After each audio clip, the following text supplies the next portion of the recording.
네, 안녕하세요. 산업기술 유출 전문 변호사 박현철 변호사입니다. 제 성공 사례 중 한 가지에 대해서 좀 설명을 드리겠습니다. 현대자동차 넥소 수소연료전지 핵심 부품인 GDL 견본 등 유출 사건입니다.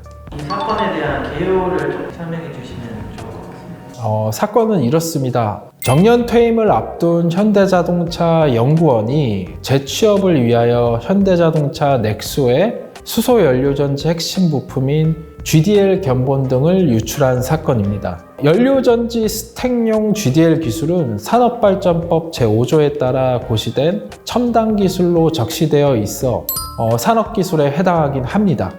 자, 이 사건에 대해서 제 전략에 대해서 간단하게 좀 설명을 드리겠습니다. 기본적으로 이 사건은 현재 진행 중인 사건이라 제가 많은 내용을 말씀드릴 수는 없습니다. 굉장히 또 민감한 내용이기도 하고요. 수사기관은 2022년 8월 8일경 의뢰인의 현 직장 및 주거지에 대한 압수수색을 실시하였고 의뢰인은 곧바로 저를 찾아와서 선임을 합니다. 현대자동차는 의뢰인의 퇴임 직전인 2020년 말경에 이미 의뢰인에 대한 자체 조사를 통하여 유출된 정보 등의 대부분을 파악하였고 증거를 확보하였기 때문에 수사기관의 압수수색을 통하여 더 이상의 정보나 자료 등이 나올 가능성은 희박하였습니다.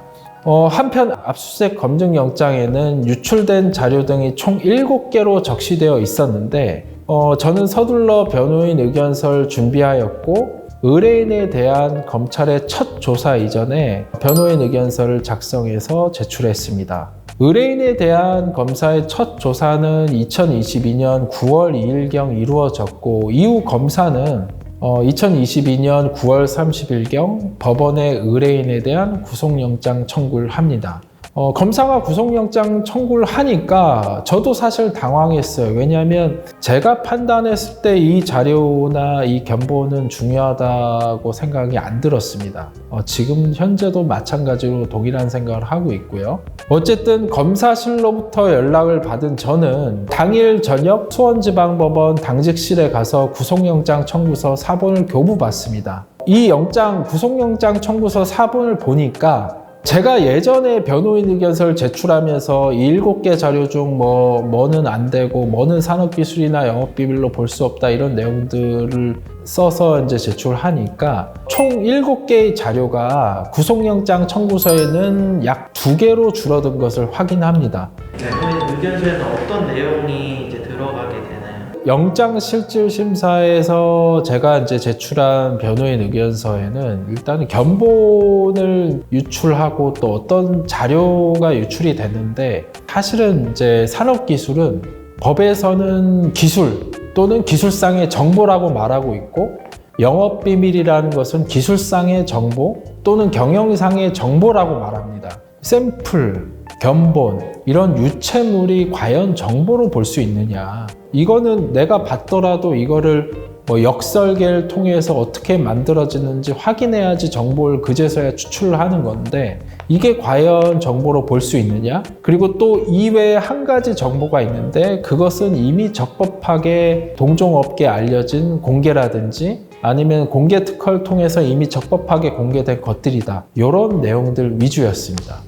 자, 어쨌든 검사가 법원에 구속영장을 청구해서 기각될 확률은 보통 15% 정도에 불과합니다.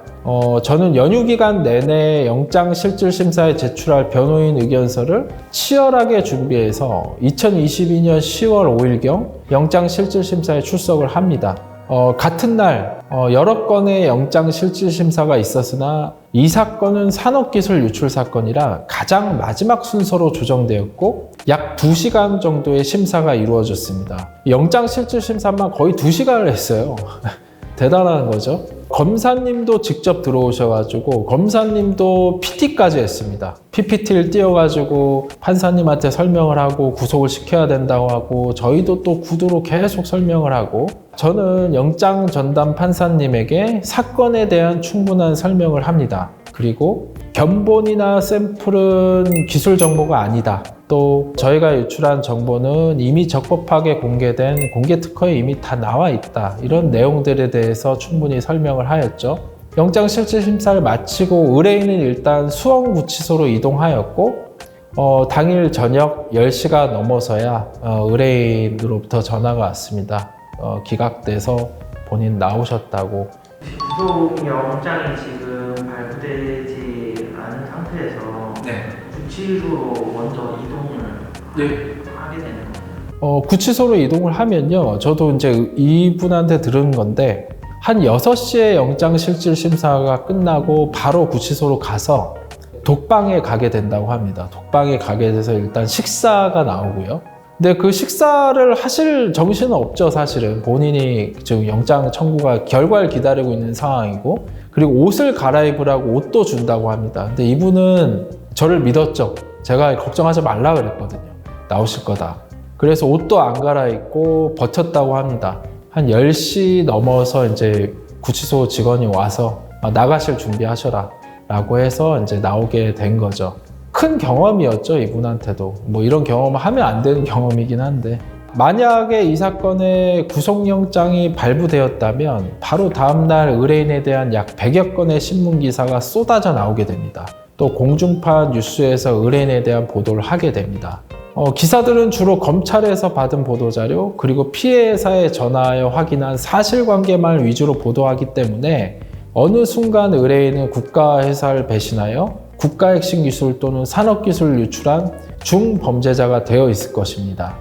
실제로 이 사건이 이제 구속영장이 기각이 돼서 그렇지, 만약에 발부가 됐으면 이런 일이 꼭 생깁니다. 그리고 이게 이제 구속영장이 기각이 되고 의뢰인을 한 번 더 불렀어요, 검찰에서. 마무리 조사를 하고 나서 불구속 기소를 했는데, 불구속 기소되자마자 바로 언론에서 또 여러 신문기사들이 쏟아져 나오게 됩니다. 한 10여 건 나온 것 같아요, 신문기사가. 근데 만약에 이게 구속영장이 기각되지 않고 발부가 된 상태로 구속 기소가 됐으면 그날 이제 공중파 뉴스에 이 사건이 보도가 되는 거죠. 사건이 굉장히 커지게 되는 겁니다.